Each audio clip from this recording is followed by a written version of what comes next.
سڵاوی خی گەورەتان لێبێ و ئەم کاتەوە هەموو کاتێکدان پڕ بێت لە خۆشی و کامەرانی بینەرانی ئازیز و خۆشەویستی پرۆگرامی پەیامی ڕۆژ خۆشحاڵ و بەختەوەرین کامڕۆژ لە پرۆگرامێکی دیکە پەیامی ڕۆژهاتینەوە خزمەتتان با کۆمەڵێک تەور و بڕگەی بابەتی نوێ و جیاوازەوە ئەخوازین کە تەواوی بڕگەکانی ئەم ڕۆژمان جێگای سوود و ڕەزامەندی ئەوەی ئازیز و خۆشەویست بێت و بتوانن با دڵ و دەروونێکی ئارام و تەندروستێکی زۆر باشەوە تا کۆتایی بینەری پرۆگرامەکەمان بێت.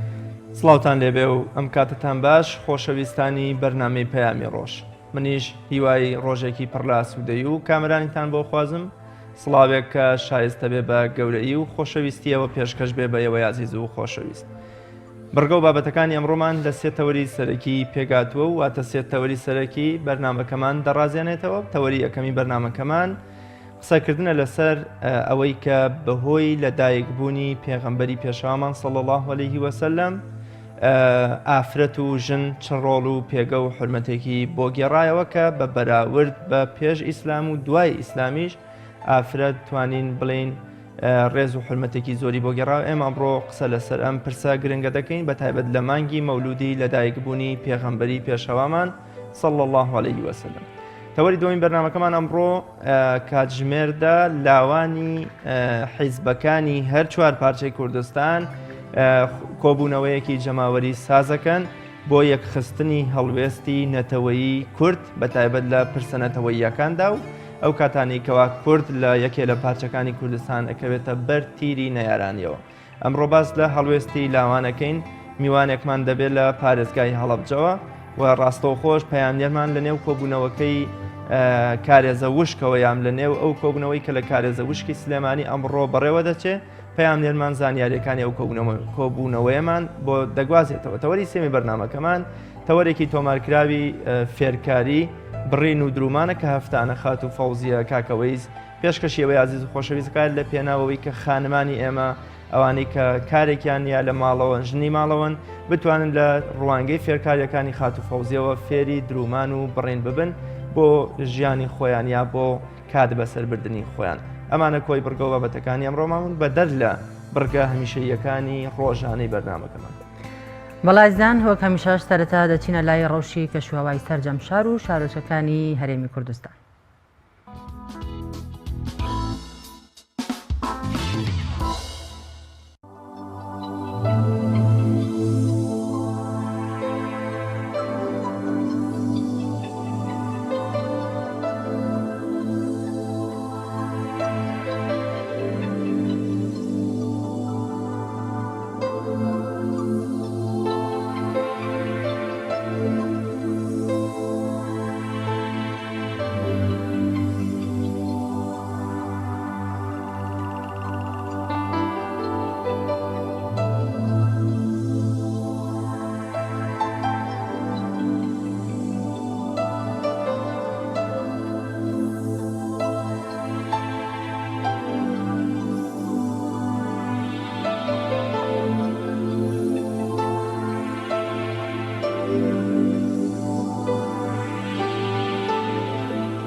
دەچینە لای بڕگەی نرخی دراوەکان با بزانین کامانن ئەو گۆڕانکاریانەی بەسەر نرخی دراوەکاندا هاتووە.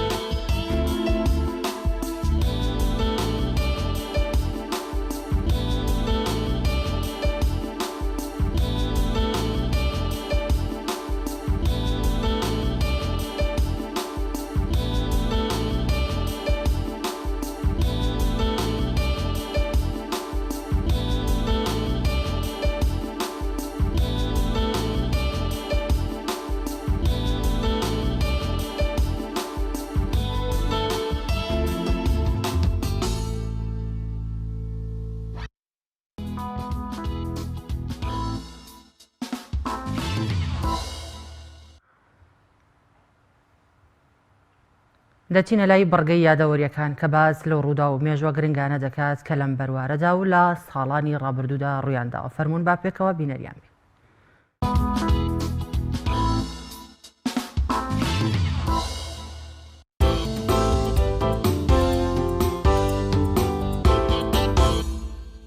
شەشیانزەی ساڵی 1960 هەڵبژاردننی ئەبراهام لینکۆڵن بۆ پۆستی سەرۆکی ویلایەتە یەکگرتووەکانی ئەمریکا. ئەبراهام لینکۆڵن یەکێکە لە کاریگەرترین سەرۆکەکانی وڵاتە و لە ڕێی کۆمەڵێک قەواعیداتی دانراوی خۆیەوە کاری کرد بۆ هەڵوەشاندن ئەوی سیستەمی کۆیلایەتی لە وڵاتەدا و کاریگەری گۆڕانکاری و چاکسازیەکانی لینکۆڵنیش بوو وای کرد کە چەندان کەسێکی تۆندڕەوی سپی پێست تیرۆری بکەن.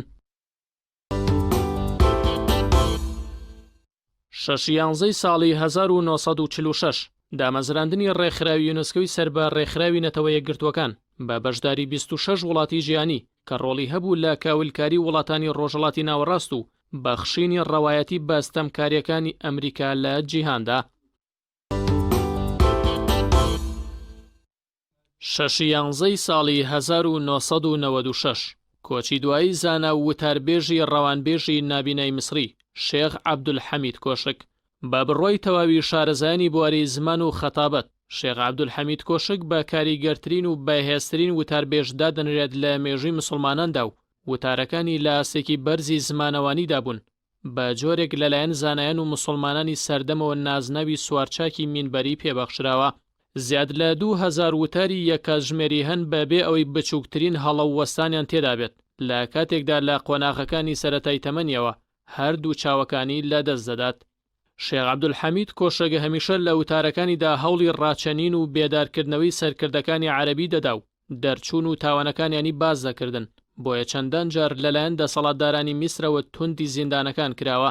لە وتارەکانیدا پەیڕەوی لە پەروەردە و بیرۆباوەڕێکی ئیسلامی پتە و دەکرد و بە گشت بەرژەوەندەی و ویستەکانی ئەوروپا و ئەمریکا و جوولەکەدا دەچوویەوە. شەشیانزەی ساڵی 2000 نەوشیروان مستەفا ئەمین جێگریەکەمی سکرتێری گشتی یەکێتی نیشتیمانی کوردستان کۆتانامەی خۆی ئاڕاستەی مەکتەبی سیاسی کرد و دەست لە کارکێشانەوەی یەکجارێکی لە یەکێتی ڕاگەیاند و لە نامەکەدا هاتووە بەڕێز مەکتەبی سیاسی سڵاوێکی گەرم بەم نامەیە دەمەوێ واسێنانی یەکجارێکی خۆم لە یەکێتی نیشتیمانی کوردستان ڕابگەێنم و هەموو جۆرە ئیلتیزاماتێکی سیاسی و ڕێکخراوەی لەگەڵ ئێوەی بەڕێزدا بپچڕێنم. دەست لە کارکێشانەوەی نەوشیروان مستەفا ئەمین پاش سێ نامەی یەک لە دوایەکی پێشووتری هات کە ئاڕاستەی سکرتێری گشتی حیزبەکەی کردبوو بە بێ وەڵام مابوونەوە کە باسی لە ڕەوشی خراپی دادگا و گەندەڵی ناویەکێتی و مامەڵەی دەستگای ئاسایش بوو لەگەڵ جەماوەر و خەڵکدا.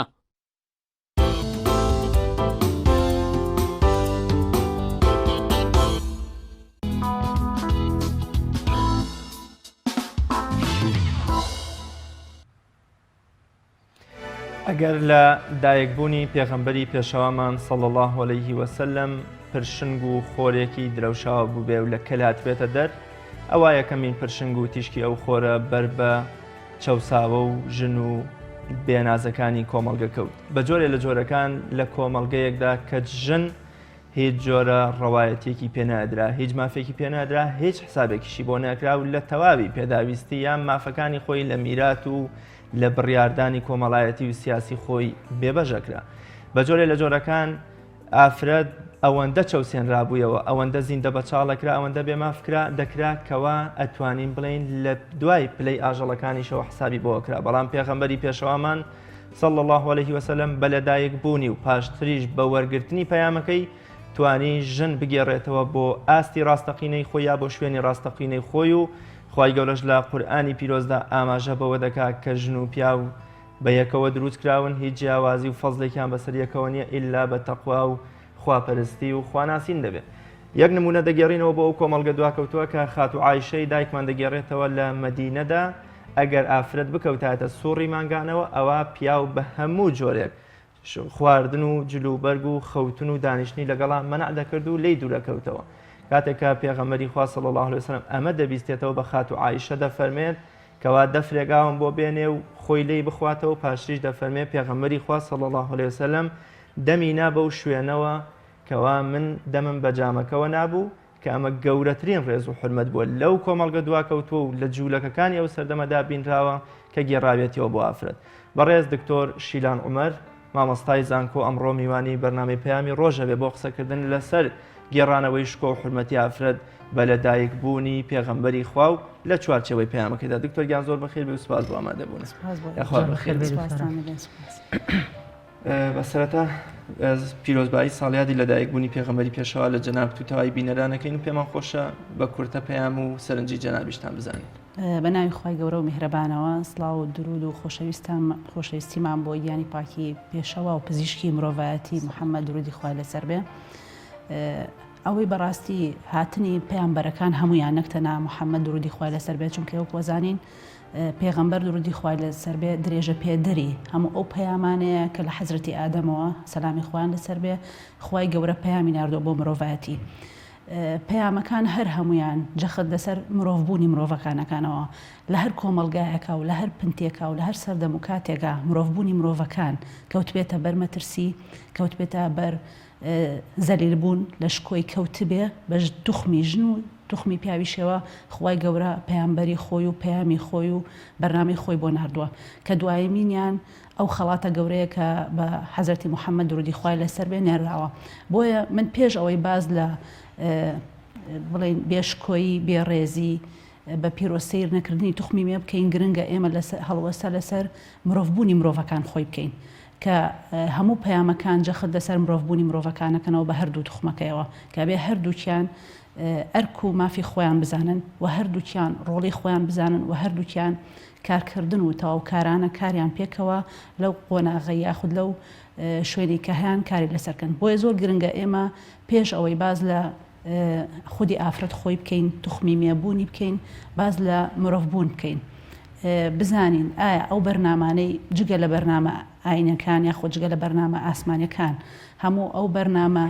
زەمینیانەی کە هەن چ پێگەیەکیان بۆ مرۆڤبوونی مرۆڤەکان داناوە بە گشتی و بۆ توخمی مێدانەوە بە تایبەتی ئایا توانیویانە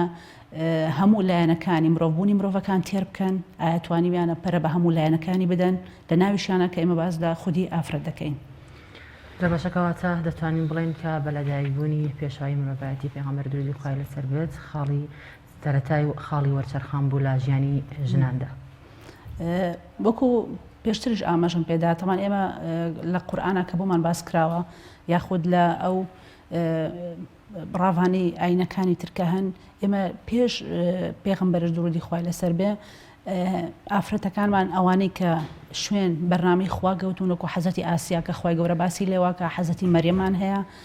سەلامی خوای گەورەی لەسەر بێ هەموو ئەو ئافرەتانەی کە خوای گەورە باسی کردوون هەموو ئەوانە ئاماژە بەوە ئەدەن کە خودی بەرنامەی پێغەمبەریش بۆ تەواوکاری ئەو کارەیە بۆ پەرەپێدانە بۆ کاری کە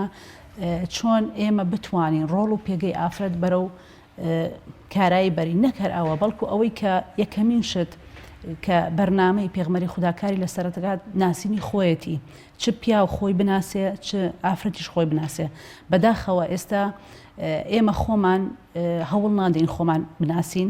و ئەو بەرنامانش کە هەن بۆ هۆشیارکردنەوەی ئافرەت هەر یەکە لە ژێر مەبەستێک و هەر یەکە لە ژێر مەیل و نیاز و خواستێکی خۆیەتی تەنها ئەو بەرنامانە بێت کە بەرنامەیەکی خوداین کە ئەوانە بەس تەنها مەبەستیان لە گەشەدانە بەلایەنەکانی مرۆڤ وەکو مرۆڤ چونکە تەنها خوداوەندە ئەزانێ مرۆڤ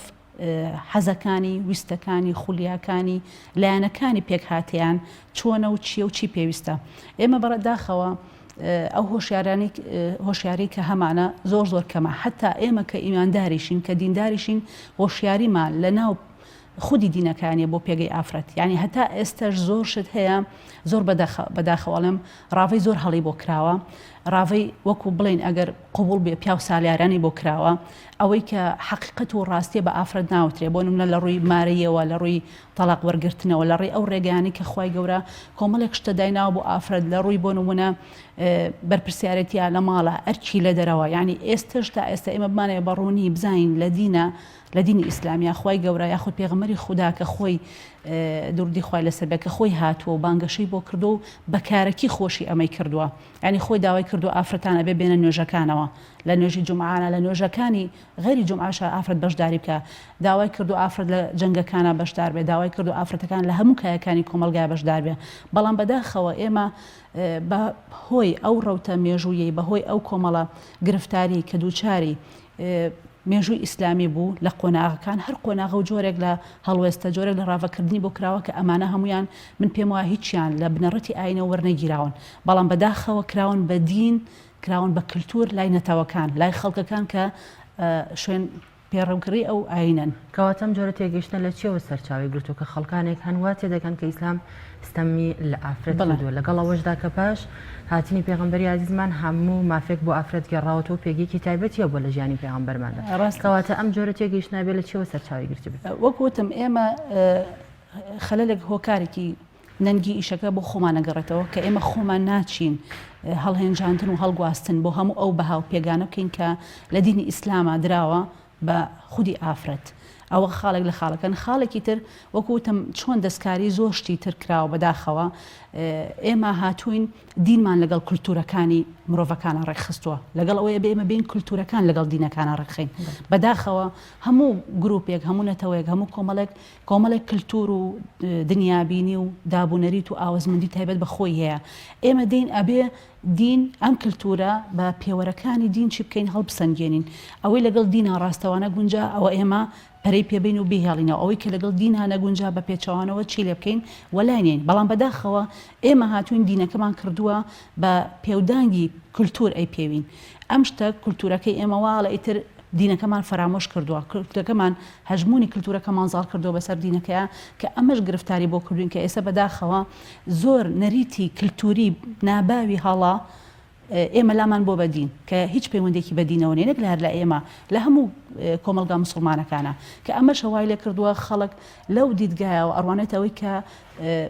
ئیسلام هاتووە زوڵم مستەمی لە مرۆڤ کردووە بە گشتی و لە ئافرەت کردووە بە تایبەتی بەبێ ئەوەی بین ئێمە ئەو یەکلایەنە بکەینەوە ئێمە ئەوەی کە زۆر گرنگە ئاماژە پێی بین گەورەترین شکۆ کە خوا بە ئافرەتی داوە بریتە لە خەلقیەت بەرهەمهێنان خوای گەورە ئیشی خۆیەتی ئەمەی بەخشیوە بە ئافرەت ئەمە گەورەترین ڕێزە کە خوای گەورە لە ئافرەتی ناوە بەوەی کە ئەو ئەرکەی خۆی یاوە بە ئافرەت بەردەوامی پێ ئەدات بۆیە سیرەکەین ئەگەر ئێمە لە هەموو ئەو خاڵانەی کە بە خاڵکدا ئەنرێت کە لێەوە وکو دەواازەیە گلەی لە دین بکرێت گلەی لە ئیسلام بکرێت کە ستەمی لە ئافرەت و لە مرۆڤ کردووە بەگشتی هەمووی لەو خاڵانەوەیە کە ئێمە هاتوین نازانین خودی شکۆی مرۆڤ و لە هەمان کاتی شاشکۆی ئافرەت چۆنە لە دینی ئیسلامە ئەگەر هاتو ئێمە ئەو هۆشیارێمان هەبوو ئەگەر هاتوون ئێمە خۆمان جارێکی تر سەر لە نوێ ڕاوەکردنێکی واقعیانە و سەردەمیانەمان بۆ ئەو ئاەتانە یاخود ئەو حکومانە کرد کە لە ئاینی ئیسلامە هاتووە دەربارەی ئافرەت ئەوە بەڕاستی ناتوانین ئەم بەڕاست و چەپ ئەم قسانێک کە ئەیکەین ببین نەخۆمان نەیارانی تریش ئێمە خۆمان زۆر جار خۆشمان گلیمان لەوە هەیە کە ئێمە نەمانزانیوە یاخود نەمانتوانیوە چۆن هەڵهێنجاندن بکەین چۆن ئەم بنەمە ئەم بەها گەورەیە کە لە دین ئیسلامە هەیە کاری پێکراوە لە سەردەمەکانە پێغمبەری خوا صلی الله علیه و سلم سەردەمی خۆیان دوای ئەوە خەلیفەکان ڕزای خۆیان لەسەر بێت جێبەجێیان کردووە ئێمە بۆچی ئەوە نەماوە لەو قۆناغە کۆتایی پێ هاتووە شتێکی تر هاتووەتە کایەوە کە پەیوەندی بە ئاینی ئیسلام و ئەو بەهایانەوەیە کە لە ئاینی ئیسلام ئاماژەی پێدراوە دکتۆرەکەواتە ئەم ئەرکی کێیەکە بێ ئاستی هۆشیاری ڕەگەزی بەرامبەری ئافرەتان هۆشیار بکاتەوە چونکە بەڕاستی لە ئێستادا زۆربەی پیاو هەیە کە پیاو سالاری ئەنوێنێت و بگرە تەنانەت لە کاروباری ناوماڵیشە کە مەفروزە خانمەکە ئاگادار بکاتەوە ئەڵێ هیچ پێویست ناکات کە ئافرەت بەشدار بێت لە کاروباری پیاو بە حکمی ئەوەی کە وا لە ئاەتە کە تێگەیشتوە یا وا لە حەدیث و فەرمودەکانی پێغەمبەرمان تێگەیشتوە کە ئافرەت ئەقڵێتێکی زەعیفی هەیە و بە کەسێکی زەعیفی دەئانێ هیچ پرس و ڕاو بیرڕایەکی پێ ناکات کەواتە ئەمە ئەرکی کێیە کە ئەبێ ئاستی هۆشیاری ئەم جۆرە کەسانە بەرز بکاتەوە لە کاتێکا کە لە دەقی قورئانی شاباسی ئەم شتانە کراوە خۆی ئێمە پرۆسی پەروەردەکاریەکان لە هەموو کۆمەلگایەکە پۆلێن کراوە بۆ 5 کەناڵی سەرەکی واتە ئێمە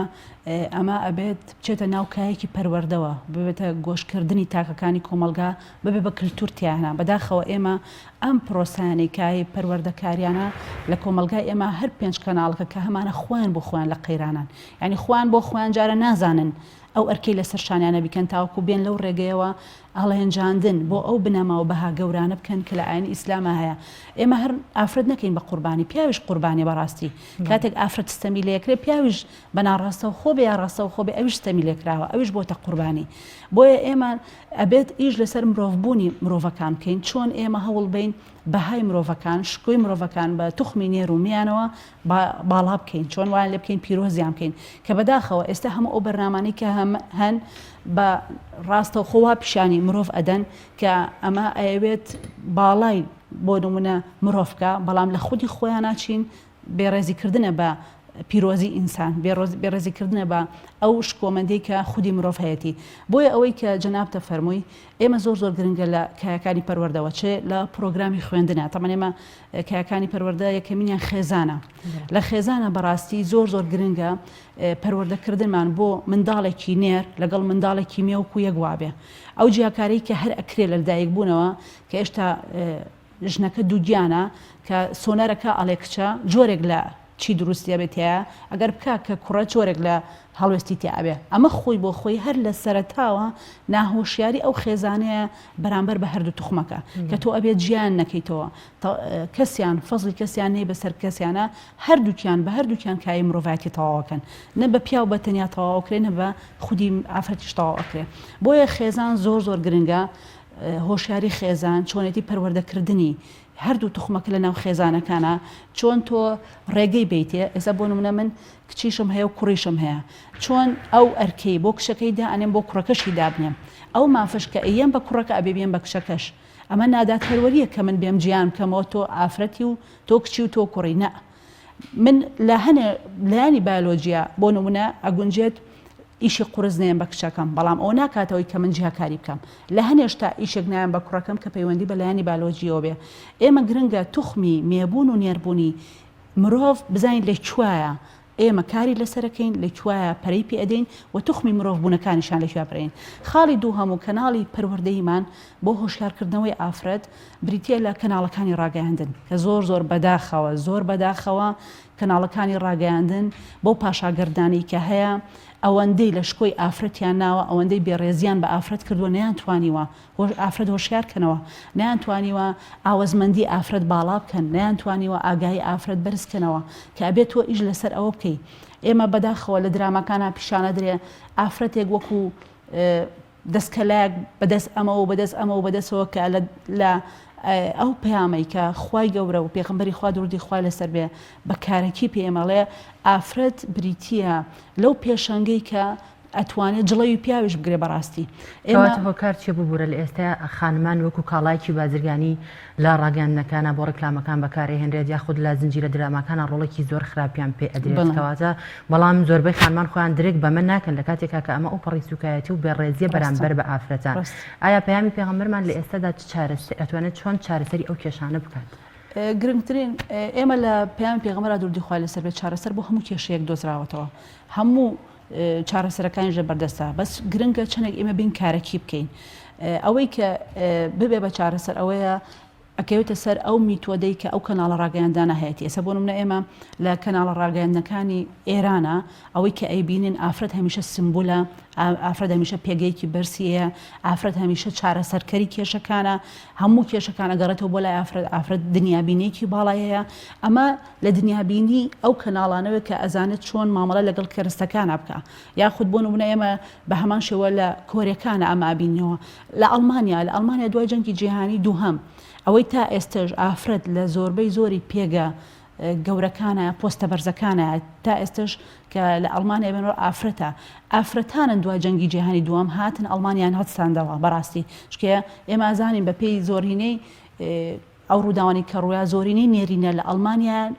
لە شەر جەنگی جیهانی دووەم مردن ئەوەی کە مابوونەوە ئافرەتەکان بوون بەڵام ئافرەتەکان توانیان لە ماوەی ئێشتا 70 ساڵی تەمەنیان نەبووە بتوانن ئەڵمانیا بگەین بۆ ئاڵمانەی کە بێ بدەیەکێک لە 8 وڵاتە پێشکەوتوەکەی جیهان کەوا بوو ئەوەی کە گرنگە ئێمە دەردەکانمان هەیە کێشەکان و گرفتەکانمان هەیە چارەسەرەکانشمان هەیە کە پێغمبەری خوا درودی خوای لەسەر بێ هەمووی بۆ بەیان کردوین هەمووی لە قورئانە باسکراوە ئێمە چۆن بین هەڵهێنجاندن بکەین لەگەڵ ئەم ڕۆمانە سەردەمیانە واقعیا بکەین بەداخەوە ئینسان هەر خۆی وایە ڕووکەشانە ئەڕوانێتە شتەکان ئێمە وروژاندن بۆ لایەنە ڕووکەشەکانی مرۆڤ ئەکەین مرۆڤ زوو ئەکەوێتە ژێر ئەو هەژمونەوە یاخود ئەو ڕوژاندنانەوە بەڵام گەورەی وەکووتم ئێمە لە پەروەردەکارانمان لە خێزانەکانمان لە کەناڵەکانی ڕاگەیاندنمان لە دامەزراوە کۆمەڵایەتەکانمان لە دامەزراوە ئاینەکانمان لەوایە کە چۆن بتوانن جڵەوی ئەمە بگرن چۆن بتوانن ئەم ڕەشوەیە کە هەیە نێڵن لە سنووری خۆی دەربچێت و بەڕاستی ئەو کارەسەتەنەی لێ بکەێتەوە کە ئێمەزان ئێستا دنیا ئەمڕۆ خۆی بۆ خۆی گرفتارە بەدەست هەموو ئەو بەرنامەی کە هەیەی کە ناتوان چۆن کۆنتترۆڵ و چۆن ڕێژی ئەو بەرنامانە بکەن کە خۆیان هێناوێنێتەکایەوە وەک لە راپۆرتەکەشا ئێوە باستان لەوە کرد کە لە ڕۆژی 6/11/1946 نەتەوەی گرتوەکان و دامەزرا بۆچی بۆ ئەو ستەمەی کە لە ڕۆژهەڵاتە هەبووەکو ئێستش چۆن هەیە ئەوستەما بۆیە بتوانن جڵەوی ئەو ستەمە بگرن و کۆتایی پێبێن بەڵام سیرەکەین ئێستێمە لە 2022ەکەین لە 2000 ئەویان چیەکەین ئێستش هەر لەسەر ئەوە بەردەوامی زۆر باشە دکتۆر ناوبڕێکی کورد وەرەگرین و دوای ناوبڕەکەش درێژە بە گفتوگۆکەمانە دەین خۆشەویستان دەچینە لای ناوبڕێکی کورد و لە پاش ناوبڕەکە لەگەڵ دکتۆر شیلان عومەر درێژە بە پرسی گرنگی و پێگەی ئافرەت لە پەیامی پێغەمبەری خوادا دەکەین صلی الله علیه وسلم.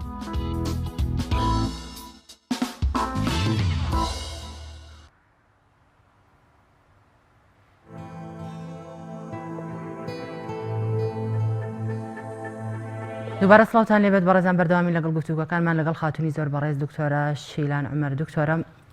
لەو پرسیاوە دەست پێکەم ئەم جارەکە لە ئێستادا زۆربەی خەڵکی بۆی ئەوەندە بە چاوێکی سوکە و سێری ئافرەت دەکەن دەڵێت ئەگەر ئافرەت زۆر گرنگ بە و پێگەیەکی تایبەتی هەبووە ئەڵبەتە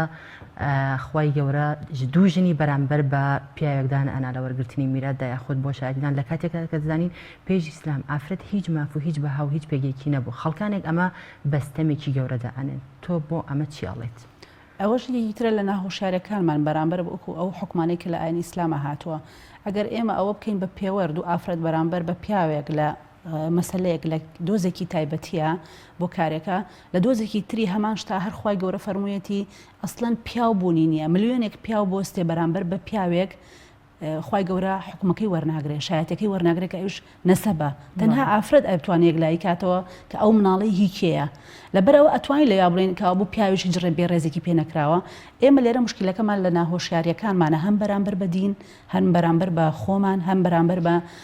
کللتورەکانمان چونکە گرفتارەکە لەوەیە کە تۆ ئاشنایەتیت هەبوو شارەزایت هەبوو قەت ناتوانانی حکمی وە هەڵە بدەیت بۆیە گرنگە ئێمەی ئافرەت جارە پێش پیاوانیش هۆشیاریمان هەبێ بەڕاستی من خۆم بۆ خۆم بە حکمی ئەو پەروەردەی کە هەم بۆ لە خێزانەکەی خۆما ئێستش کە بوومەتە دایک و خۆم خێزانێک بەڕێوە ئەبم یعنی گەشتومەتە ئەو قەنەی بڕوایی کە بەڕاستی ئەگەر ئافرەت پەروەردەیەکی دروست باڵا پەروەردە بێ زۆر زۆر بەرزە زۆر زۆر شکۆیە ئەسڵەن ئەوەی کە باسی لێواکرێت لە واقعە هیچ بوونێکی نییە یعنی ئێمە بۆ ئێمەی کورد ئەدیبەکانمان شاعیرەکانمان بەڕاستی فەیلسوفەکانمان بوون چونکە کورد بەداخەوە تا مێژووی ئێستامان ئەو ئەرشیفە تۆماری کە هەمانە پێمان ناڵێکە کورد دامەزراوەیەکی مەدەنی باڵایی هەبووە قوتابخانێکی فەلسەفە و ئایدۆلۆژیای گەورەی هەبووە ئەوەی کە هەبووە شاعیرەکانمان پزیشکی کۆمەڵایەتیمان بوون پزیشکی دەرونیمان بوون پزیشکی مرۆڤایەتیمان بوون سەیری نالی بکە نالی چۆن بە دنیا بینێکی زۆر زۆر باڵاوە ئەڕوانێتە ئافرەت بۆ نمونە لە چامەکەی کە ئەینێرێتەوە بۆ سالم لە حوجرەکەی و لە سلێمانی و لە سەرشەقام و سەرچنار و کۆ باسێکە لە هەموو یاکا بە قوربانی چی ئەڵێ بە خۆفیە بڵێ بە ئەی یاری سەنگی دڵ نالی لە شەوقی تۆیە ئەنێرێ سەلامی دوور هەمووی ئەکا بە قوربانی چی بە ڕێزی شواڵەتی بە خۆفیە بێ بڵێنیا بۆیە دڵنەرژێ یاری سەنگی دڵ کێە ئەڵێ ئەو ژنەی کە کاتی خۆی وڵاخ هەبووە بۆ بارکردن تایان لە سەرداناوە ئەگەر تایەک لارەسەن بوو بێ لەگەڵ تایەکەی ترا سنگ یعنی بەردێکیان خستوتە تاکەی تری بۆیە ئەو وڵاخە هاوتا بێت و بتوانێت ڕێکا ئەو بەژنەکەی ئاڵێت تۆ بووی بەو یارەی کە سەنگێ بوویت جڵەوی دڵی منە دەگرت و توانین بەڕێکی ڕێکەم یعنی گەورەی ئافرەت لەوایە کە تۆ بزانی چۆن مامەڵە لەگەڵ ئافرەتە ئەەکەی پێش هەموو شتی ئافرەت خۆی بزانێت چۆن مامەڵە لەگەڵ خۆیەکە ئێمە ئێستا بەڕاستی گیرمامە دەستەوە خواردووە کە ئافرەت خۆی ناناسێ وەکووتمان هۆکارەکەش یەگەڕێتەوە بۆ کۆمەلگاکە بە گشتی خێزان پەروەردە بە تایبەتی کەناڵەکانی ڕاگەاندن کە ئێستا من خۆم لە زانکۆ تەلەبەکان زۆر جارە لە مامۆستا سەرمان لێ شێوەوە ینی بەڕاستی خۆمان گیرمان خوارد بەدەست خۆمانەوە نازانین چی بکەین نازانین چۆن بکەین نازانین چین هەر یەکە و لەلایەنێکەوە بە زۆر بەداخەوە کوردستان چونکە ئێمە بێسانسۆرین نەک تەنها بووە بە شوێنێک بۆ هاتنی هەموو کەلوپەلێکی زیادە بەڵکو بۆ شوێنێک بۆ هەموو بیرێکی خراپش کاتۆتە ئێرە زۆر سپاس بۆ بەڕێز دکتۆر شیرانوەر مامۆستای زانکۆ کە میوانی تۆریەکەمی بەرنامەکەمان بوویت زۆر سپاس و زۆر بەخێری بەڵێ خۆشەویستان ناوبڕێکی کورد وەرەگرین و لە تەوەری دووەمی بەرنامە پێتانەگەینەوە.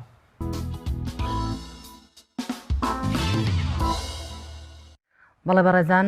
تەوەری دووەممان باسکردنە لە کاریگەری لاوان لە ناو حیزبەکانە و لە هەر چوار پارچەی کوردستان کە بۆم مەبەستە ڕاستەوخۆ لە هەڵەبجەوە مەروان عەبدولعەزیز بەرپرسی ئۆفیسی هەڵەبجەی سەنتەری پەرەپێدانی لاوانی کوردستان ڕاستەوخۆ لەگەڵماندایە. کاک مەریوان سڵاوی خوای گەورەت لێ بێوم کاتت باش.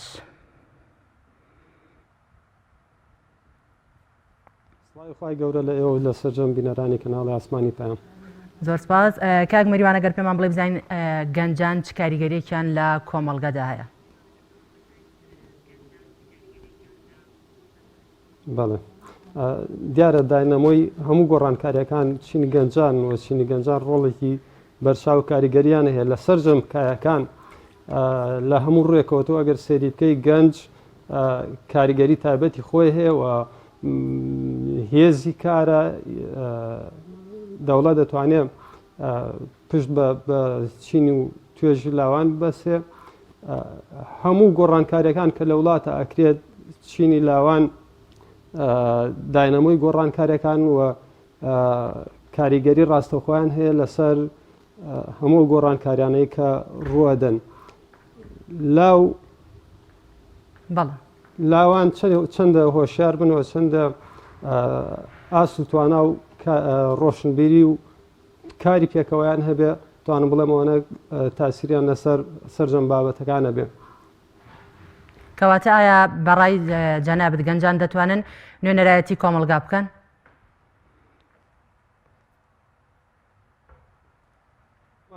بێگومان بەڵام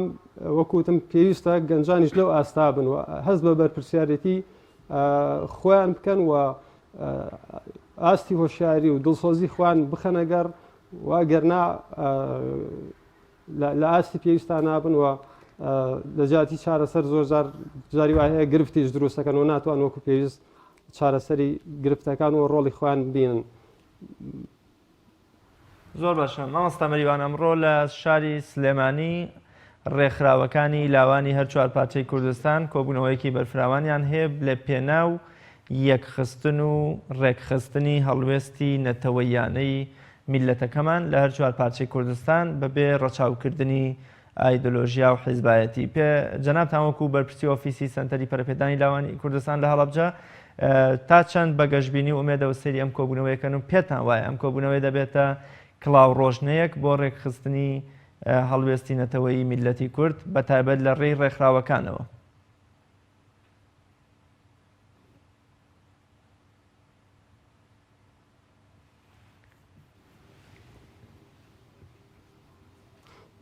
بەڵێ هەموو کۆبوونەوە لێک نزیکبوونەوەیەک بە ئیجابی سیرەکەین و بەکارێکی باشی ئەزانین ئەگەر دەرەنجامەکەشی بەو شێوازە نەبێت هەر خۆی بۆ خۆی کۆبوونەوە لێک حاڵی بوون و ئەگەر بکرێت بڕیاری باش ڕاستپاردەی باش لە کۆبوونەوەکانە درێ شتێکی باشە بەڵام بەداخەوە هەندێک جار هەندێک شتەیە بێ ئومێد دەکا و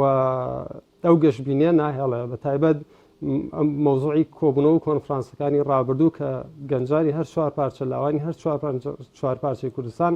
لە ڕابردووە ئەنجامیان داوە کە ئاشکرایە سێ کۆنفرانس ئەنجام درا لەسەر ئاسی لاوانی هەر چوار پارچە هەر جارە لە شوێنێک و ڕاستپاردەی جوان لە کۆنفرانسەکانەوە خرانە ڕوو بەڵام بەداخەوە ئەوەی کە گرفتی ئێمە ئەوەیە کار لەسەر ڕاستپاردەکان ناکرێت کار لەسەر بڕیارەکانی کۆنفرانس و کۆبوونەوەکان ناکرێت و ئەگەر ناخۆی بۆ خۆی کۆبوونەوە و کۆنفرانس و لێک نزیبوونەوەی لاوان لە هەر پارچە لە پارچەکان خاڵی ئیجابیەوە شتی باشەوە ئومێدێکە جا چجای ئەوەی کە بتوانین ئێمە لاوانی هەر چوار پارچە کۆ بکەینەوە بۆ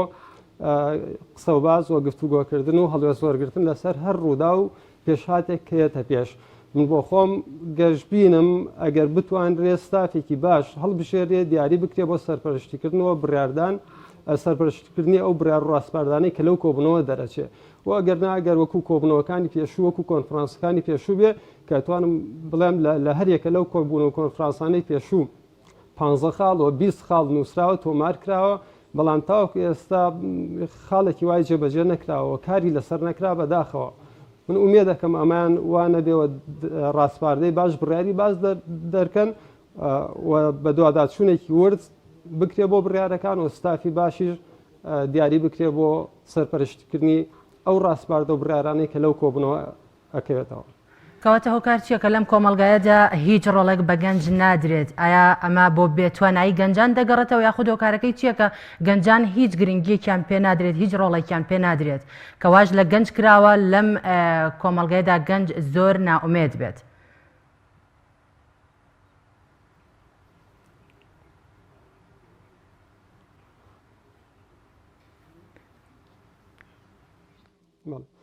دیارە جیاوازی هەیە ئێمە ئەمڕۆ تقریبان گەر باسی هەر چوار پارچەی کوردستان بکەین جیاوازی هەیە لە هەر یەکە لە پارچەکانە ئەگەر مەبەست باشوور بێ لاوانی باشوور بێ توانم بڵێم ئەو قۆرخکاری دەسەڵات کە هەیە ئەو چینە با بڵێم شۆڕژگێڕەی ڕابردوو بە جۆرە لە جۆرەکان خۆرخی دەسەڵات و کایەکانیان کردووەوە بە زەحمەت مەجال ئەدرێ شوێن چۆڵ ئەکرێ بۆ لاوانی تازە پێگەیشت و ئەو حەقیان پێ ئەدرێ لەگەڵ لاوازبوونی ئینتیمای نەتەوایەتی و ئەو کاریگەریە سلبیانەی کە هەیە لە کۆمەلگا تەئسیرێ بێ لەسەر لاوان ئەو هەموو ناعەدالەتی و ناشەفافیە ئەو هەموو ڕاگەیاندن و هەڵوەشانەوەی خێزان و بێکاری و گەندەڵەی کە هەیە لە کوردستانە وای کردووە هەم گەنج بێ ئومێد بووە هەم گەنج بە ڕۆڵی خۆی هەڵناسیەوە ناومێت بووە لە گۆڕانکاریەکان هەموو دەسەڵاتیش کوتم ئەوە گەنج چەوسێنراوەتەوە قۆرخکاری دەسەڵات کراوە مەجای بۆ خۆش ناکرێت ڕێی پێ نادرێ ئەمە وای کردووە گەنج ڕۆڵی خۆی نەبینێ واتە هەردوو لا دووسەرەیە هەم ڕێی پێ نادرێ هەم ڕێگری لە گەنجەکرێ و هەم گەنجیش لەو ئاسی بەرپرسیارەتیان نییە و هەست بە بەرپرسیارەتی و کاری خۆی ناکات بۆیە بە هەردوو لا هاوکار و ڕێخۆشکەر بن بۆی گەنج بتوانێت ڕۆڵی خۆی ببینێت لە هەموو کایەکانە. زۆر باشە ئەمڕۆ وەگاماژەمان پێکرد کۆنفرانسێک بۆ ڕێکخستن و یەکخستنی هەڵوێستی سیاسی یانەتەوەی لە کوردستان ساز دەکرێت کە ڕێکخراوەکانی لاوان ئێوە وەکو سنتەری پەرەپێدانی لاوانی کوردستان چەند وێنەرێکتان ئامادەی کۆنفرانسەکەیە تا وەکۆڵێ پێگە و بۆچوون و بڕیارەکانی ئێوەش لەو بڕیارەوە وەکۆڵێ کە سەرچاوە دەگرێت جێ بکرێتەوە و ئێوەش ڕۆڵتانە بێت لە یەکخستن و ڕێکخستنی هەڵوێستی نەتەوەی میلەتەکەمان.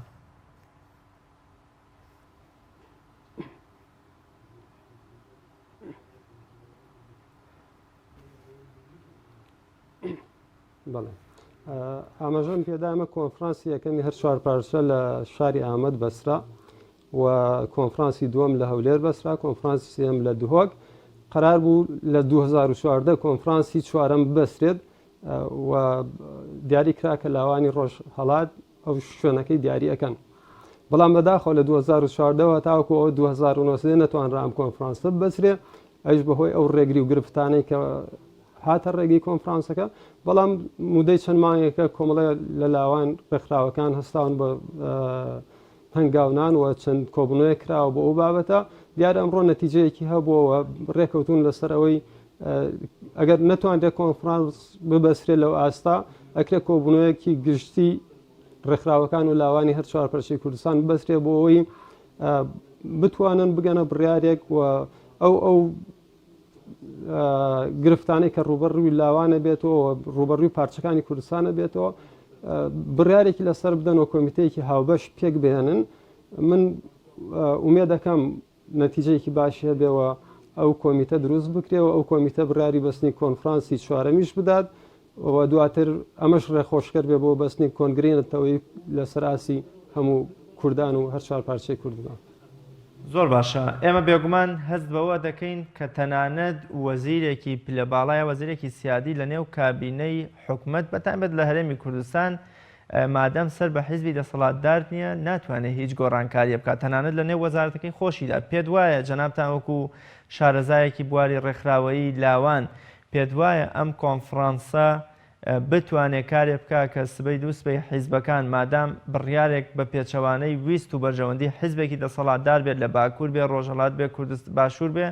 بتوانێت هیچ گۆڕانکاریە بکات و شتێک پێشکەش بکات کە خزمەتی دۆزی نەتەوەی میلەتەکەمان بکە ئەگەرچی بە زیانی حیزبەکەی خۆی بشکێتەوە.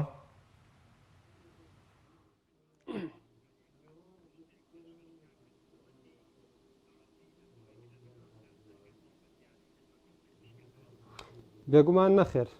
چۆنیش ئێمە ئەزمموی سێ کۆنفرانسی ڕابردوومان هەیە ڕاستەکەی وەکوتم بڕیاری باشدرا ڕاستپاردەی باش ڕاگەنرا لە کۆنفرانسەکانی پێشوو بەڵام یەک خاڵ لەو خاڵانە نەتوانراوە جێبەجێ بکرێت هەنی نزگەی 45 بۆ 50 خاڵ بە جوانی نووسراوەتەوە و لە ڕاستپاردەکانە ئاماژەی پێکراوە یەک خاڵ لەو خاڵانە قەنەعاتم وایە جێبەجێ نەکراوە بۆ ئەوەیە هۆکاری سەرەکی جێبەجێ نەکردنی ڕاستپاردەکانی کۆنفرانسەکان و کۆبوونەوەکان ئەو خاڵەیە کە جەنابەت ئاماژەی پێەکەی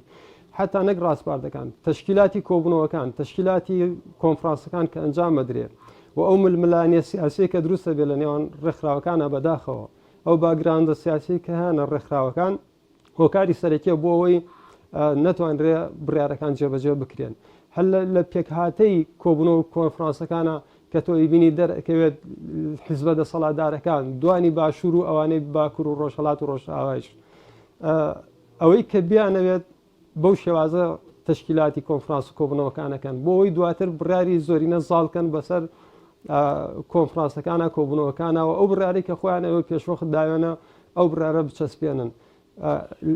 ڕێکخراوەکانی تر لاوانی تر بەشداری پێەکەن بەڵام زیاتر شتێکی ڕواڵەتکاریەوە بۆ جوانکردنی کۆنفرانس و کۆبوونەوەکانە ئەمە خاڵی سەرەکی بووە ئەمە ڕێگری سەرەکی بووە لە بەردەم جێبەجێ نەکردنی بڕارەکانەوە ئەگەرنا زۆرێ لەو خاڵانە خاڵی چاک بوون و ئاسانیش بوون لە توانای ئەوە بوون لاوان خۆیان بۆ خۆیان جێبەجێ بکەن بەڵام تا ئێستا جێبەجێ نەکراوە من ئومێد دەکەم لە 50 خاڵی سێ کۆنفرانسی یەک لە دوای یەکدا هیچ خاڵێکی کە جەنابەت دەماژەکەی بە شێوازێکی زۆر سیستەماتیکی و جواندا ڕێژراوە و هەموو حیزبەکان بەشدار بوون لە دانانی ئەو 50 خاڵەدا بەڵام لەبەرەوەی کە ویست و بەرژەوەندی حیزبێکی تیانە بووە ئامادەی جێبەجێکردنە بۆ حکمت و دانایی لە چیایە کە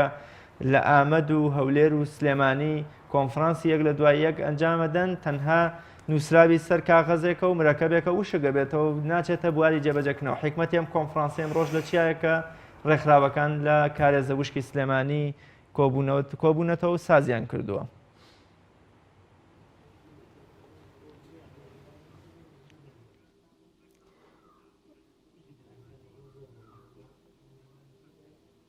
ئەمە تەنها هەوڵی کۆمەڵی ڕێکخرا و کۆمەڵی گەنجە هەوڵە درێ محاولە ئەکرێت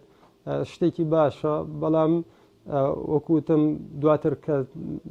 ناتوانانی ڕوبەڕوی و تعدیانە بوەستەوە کە هەیە دەسەڵاتی لەوانەیە هەندێک لە لاوانی تیانە بێت من ئەوە ڕاستپاردەی هەرسێ کۆنفرانسی ڕابردوم لە دەسە بۆ سلمانی ئەو قسەی کە نەتوانراوە یەکێک لەو خاڵانە جێبەجێ بکرێت توان دواتر بەداچون بۆ هەموو ڕاستپاردەکان بکەن و حتا پێشنیارەکەم ئەمڕۆ هیچ باز نەکرێت لەو کۆبوونەوە پێویست ناکە ئەسڵەن مناقەشەی هیچ بابەتێ بکرێت هەنی تۆ 3 ساڵ لەسەرێک مناقەشەی کێشە و گرفتەکانی لاوان و کێشەی نەتەوەی و زمان و گرفتەکانی لاوان بکەیت لە هەر چوار پارچەی کوردستان نەتوانی خاڵک جێبەجێ بکەی ئەمڕۆ کۆ ئەبیتەوە بۆی بڵێ چی دڵنیام شتێک ئیزافە ناکرێت بۆ ئەو نووسراوانەی پێشوو ئەبێت لەو کۆبنەوەی ئەمڕۆ تەنها جەخت لەسەر ئەم بڕیارانەی بکرێتەوە کە لە کۆنفرانسەکانی پێشوە دراون وە لیژنەیەکی دڵسۆز تشکیل بکرێت بۆ جێبەجێکردنی ئەمە وەگەرنا هەر کات کوشتن و شتێکە بۆی ئەعلام و دڵخۆشکرد نابێت ئێمە تەنانەت نەمانتوانی لە سێ کۆنفرانسی پێشوە یەک پێش دروستکەین بۆی لاوانی هەر چوار پارچەی کوردستان ئاگاداری یەکرین کە لە هەر سێ کۆنفرانسەکە ئەمە تاکید کراوە بە پێیجێکمان هەبێت بتوانین لە تۆڕە کۆمەڵایەتەکان لانی کەم یەکتر بناسین و ڕەبتێ و علااقاتێ دروست بێت لە نێوان لاوانی هەر چوار پارچە ئەمە نەکرا هەر ئەو ڕۆژەی کە کۆنفرانس تاوا بێ دواتر هەرکە بۆ ماڵی خۆی بەرپرسی لقی هەڵەبجەی سنتەری پەرپێدانی لاوانی کوردستان بە ئومێدی سەرکەوتن و بەجێگەیاندن و جێبەجێکردنی خاڵەکانی کۆنفرانس سواز بۆ بەڕێستان کە لە هەڵەبجەوە لەگەڵمان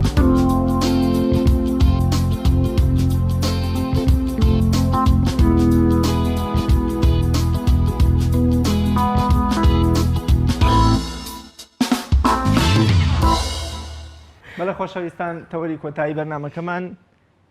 فێرکاری بڕین و درومانە با پێکەوە بینەری بین کە لەلایەن خات و فەوزیە کاکەوەیچەوە پێشکەش دەکرێت.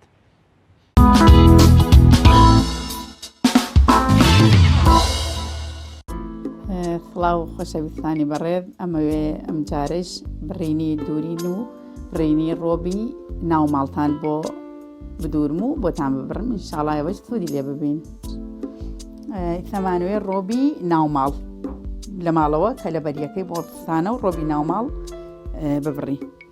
ئەمە قماشەکە من لەبەرەوەی 2 مەتر و چارەکە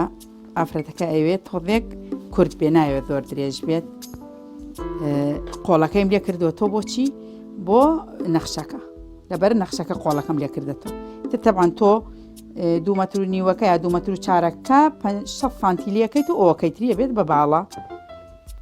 ئێستا باری قماشەکە خۆی تەبان باری تۆخ و کاڵی هەیە ئەبێ بە باری تۆخابی دووری چون باری تۆخەکە جوانتر دەرەچێت تا منەمە باری تۆخەکەیە و یەکسەر چیەکەم ڕۆبەکە ئەبڕم.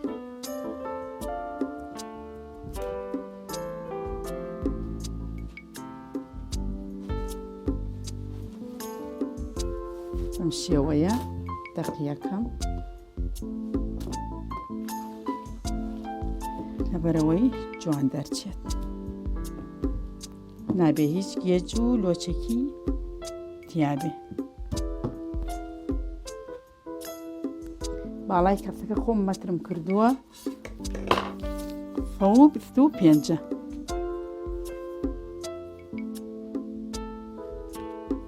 تا فەرشانی ڕۆبەکە چەنی بۆ دانێن 40 سانتی بۆ دانێ لە دوای 40 سانتۆ ئیتر ئینجا بۆی دیاریەکەین و ئەی بڕی.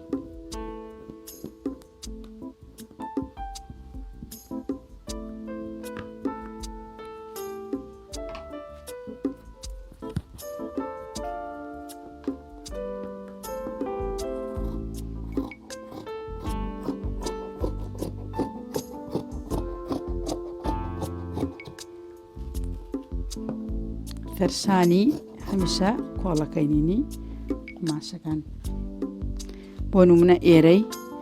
بۆ ئەم ئافرەتە من 150 داناوە چون خۆم قیاسم کردووە زام 150 بۆ دانی.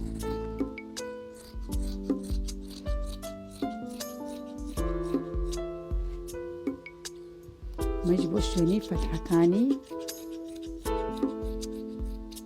کەلەکەی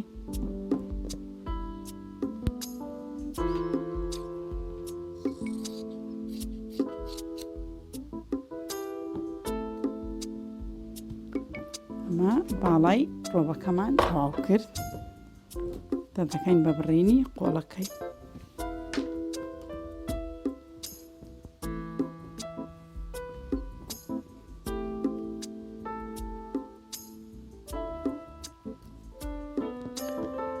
بەرەوتن بڕینی قۆڵ باری تۆخ و کاڵی هەیە ئەبێ ئاگای لێ بێ لە کاتی بڕین.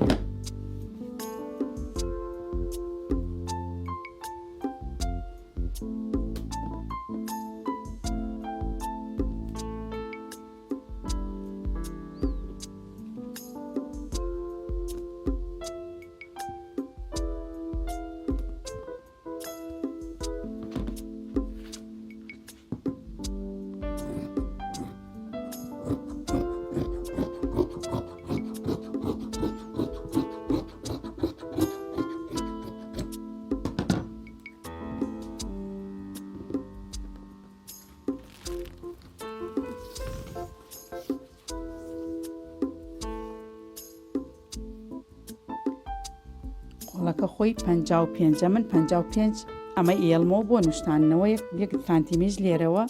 هێڵمەیانی 59 ئەهێڵمەوە بۆ نوشتانەوەی سەرقۆڵ و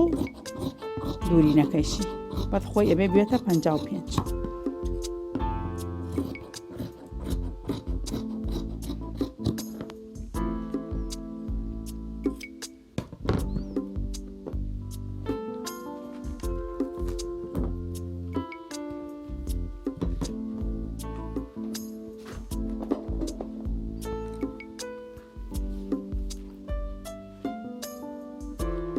ئەمەش بۆ پشتێنی ڕۆبەکە.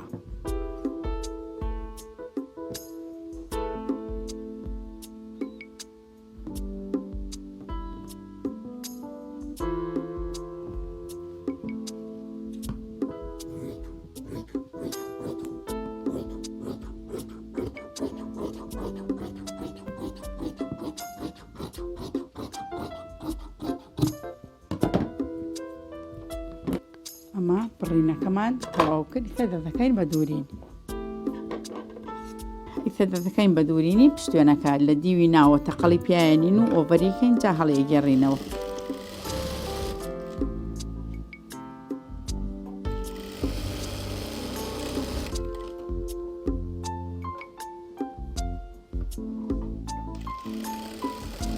ئەگەر زۆر بە هێواشی پێی لێدەی لەبەرەوەی ئەو قماشە کشینەیە و جۆرە لە جۆرەکان لاربوونی تیابێ.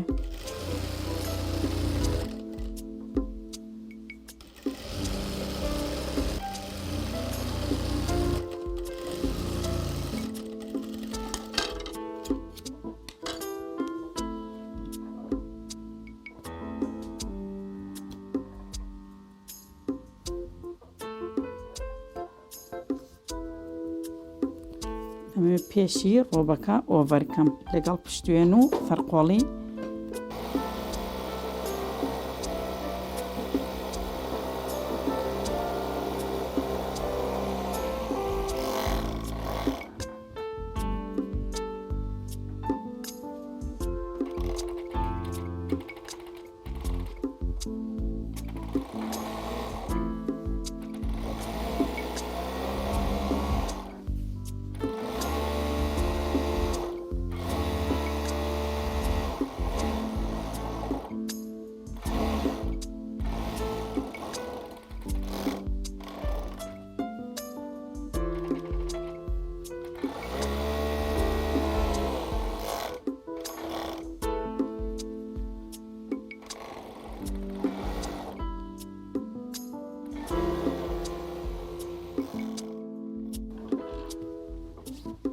بەم دەرنەفیدا پشتێنەکە هەڵەگێڕینەوە.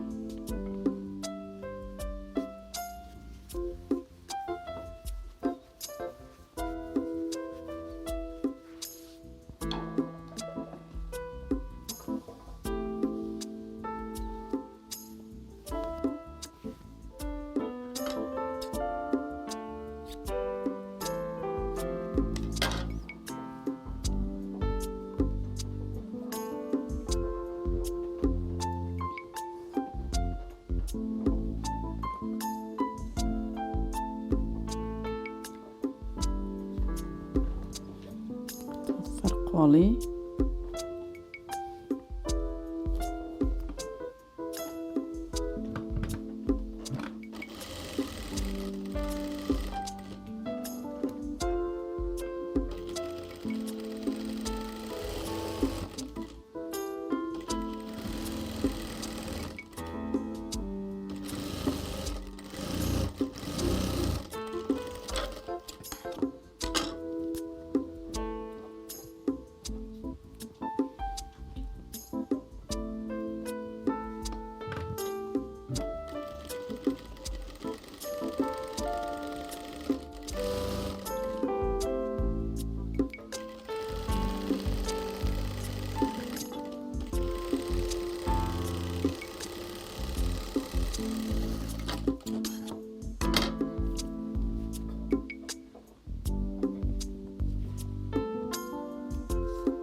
ئەمە پێشی ڕۆبەکەیە،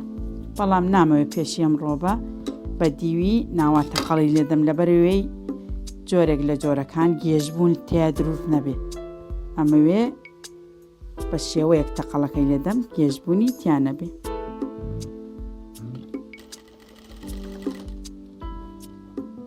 ئەمە لەبەرەوەی قەیفەیە و کشیت هەمیشە ئەو گێژبوونە زۆربەی جار تووشی خەیاتەکانە بێ ئەبێ زۆر بە ئاسانی پێی لە مەکینەکە بدەی لەبەرەوەی ئەو گێژبوونە دروست نەبێ.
پێشی ڕۆبەکە تەواو بوو دەکەین بە دوورینی تەرشانەکەی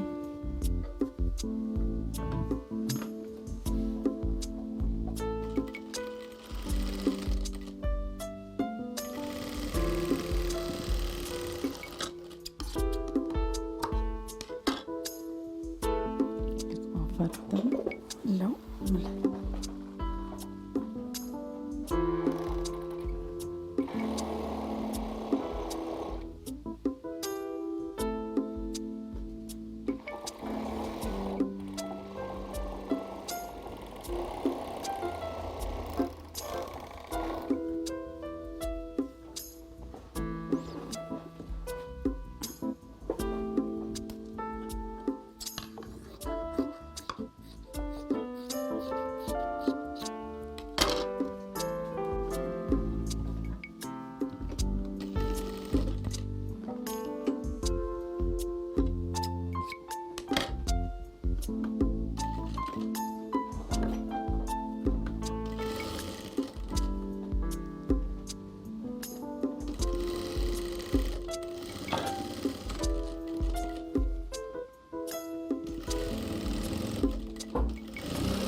وتمانە بێ قۆڵەکەی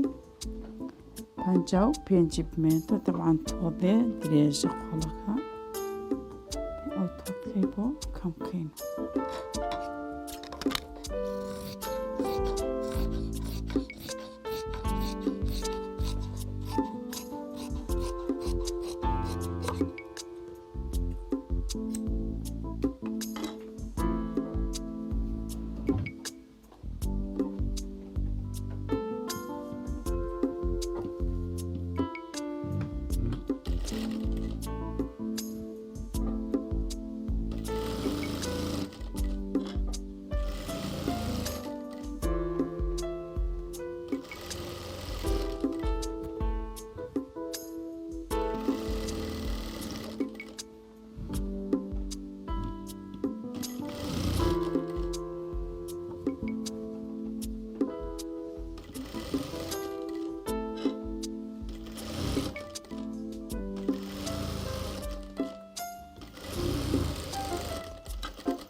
هەڵیتر ئۆڤەرەکەین ئەبەرەوەیتر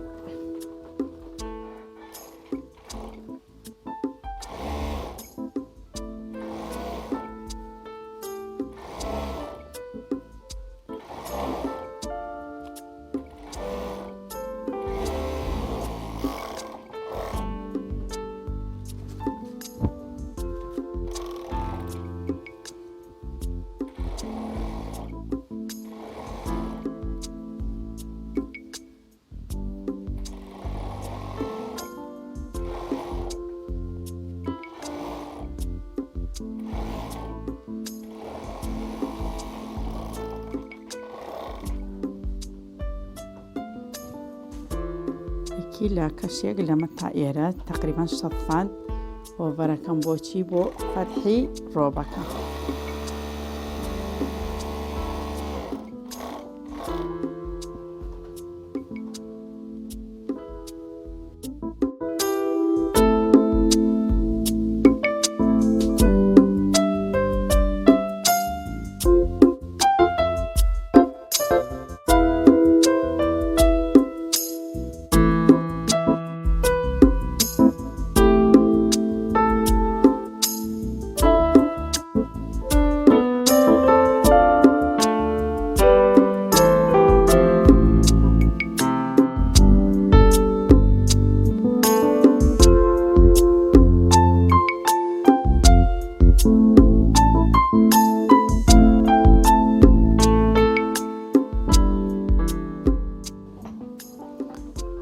یەک تۆپ لەم قماشە ئەبڕین بۆچی بۆ قوفڵی پشتوێنەکە.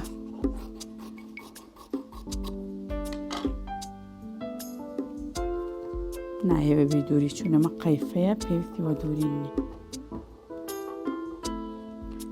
تقریبا 50 فاندەیەڵین و بۆ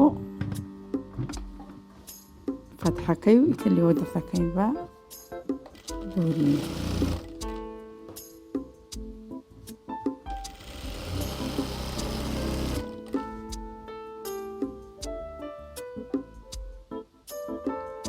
لە دوای 15 سانتی بمێنێ بۆ بنقۆڵەکەی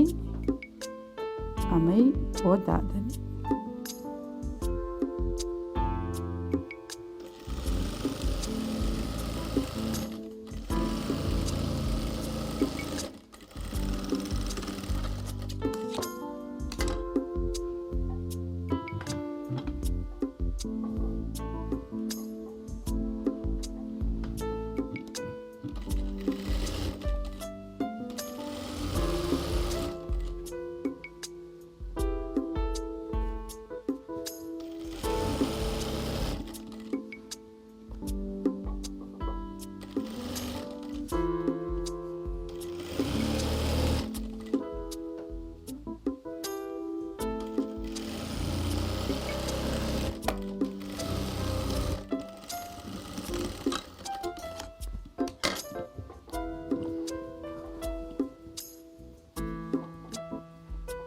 چاکی ناوەڕاد بە یەکتریەگرن لە بەرەوەی فەتحەکان ڕێکی یەک بێ. ئەگەر کامیان تۆدێ لەو یا درێژتر و یا کورتتر بوو قیاسیەکە.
یەک دوو نقێم لەوێ لێ من ئاوا بەدڵ ڕەتی کەم لە نقێمەکە.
هەمیشە پێشی ڕۆبەکە بێ وەکو یەک قارتەکان کرابێ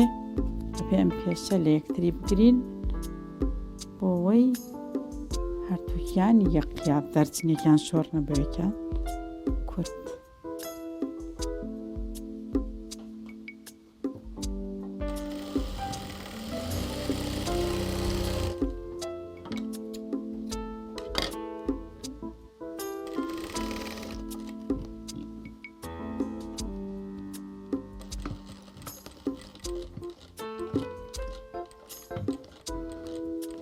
لەبەر نقێمەکان ئەو خۆڵە بەدەبەیبە تەلاکەشی ڕۆبەکە ئۆڤەرەکەین ئیتر تێنە کۆتایی.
ئێستاش ئەمە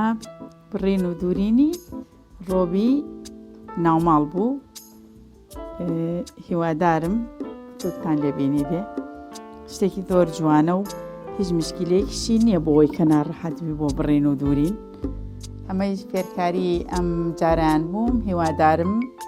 زۆرتان لێبینی و تاڵقەیەکی تر خۆتان لەگەڵ.